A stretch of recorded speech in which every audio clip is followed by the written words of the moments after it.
যে কোনো আবাদি ফসলের ক্ষেত্রে বা সবজির ক্ষেত্রে আমাদের প্রথম যে খেয়াল রাখতে হয় সেটা হচ্ছে মাটি কতটুকু হচ্ছে উর্বর। মাটি উর্বর না হলে কিন্তু আপনার ফসলটা ভালো হবে না। তো আমাদের আজকে হচ্ছে আমরা একটা শশার যে গাছ রয়েছে, শশার গাছের বয়স প্রায় 20 থেকে 25 দিন হয়ে গেছে। এখন এই গাছে খাদ্য দিতে হবে। এই গাছের খাদ্য হিসেবে আমরা হচ্ছে মিশ্র জৈব, আমাদের যে হ্যালো কৃষকের হ্যালো জৈব, সেটা আমরা এখানে আজকে দিব।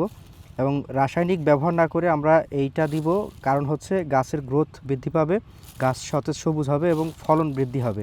আর রাসায়নিক ব্যবহার করলে কিন্তু মাটির স্বাস্থ্যর ক্ষতি হয়। মাটির স্বাস্থ্য সুরক্ষায় আমরা এই মিশ্র জৈবটা ব্যবহার করব। এটা হচ্ছে প্রকার যে আইটেম রয়েছে সেই 14 প্রকার আইটেম দিয়ে, হাড়ের গুঁড়ো, নিম খোল, শিংকুচি, এগুলো আইটেম দিয়ে হচ্ছে একটা সুন্দর মিশ্র জৈব তৈরি করা। আপনারা চাইলে এটা ছাদ বাগানেও ব্যবহার করতে পারবেন। তো আমরা শশা গাছের এরকম দিব, 2 মুষ্টি পরিমাণ দিব। অর্থাৎ আমাদের শশা গাছ যখন মোটামুটি 25 থেকে 30 দিন বয়স হয়ে যাবে, অর্থাৎ ফুল ফল আসার প্রায় কাছাকাছি সময়, তখন আমরা এরকম 2 মুষ্টি পরিমাণ, 2 মুষ্টি বা তার একটু বেশি পরিমাণ হচ্ছে এভাবে করে ছিটাই দিব। এবং তবে এই ক্ষেত্রে একটা ব্যাপার খেয়াল রাখতে হবে, অবশ্যই যেন মাটির যে গোড়ার যে মাটিটা সেটা একটু ঝুরঝুরে করে নেওয়া হয় আগে। কারণ আপনি যদি শক্ত মাটিতে দেন এটা বেশি কাজে দিবে না। সবচেয়ে ভালো হয় আপনি মাটিটা একটু ঝুরঝুরে করে নেবেন। তারপর এই যে মিশ্র জৈব, এটা 2 মুষ্টি পরিমাণ নেবেন, নিয়ে তারপর এটা ছিটিয়ে দিয়ে আবার সুন্দর করে মাটি দিয়ে ঢেকে দিবেন, তারপর একটু সেচ দিয়ে দিবেন।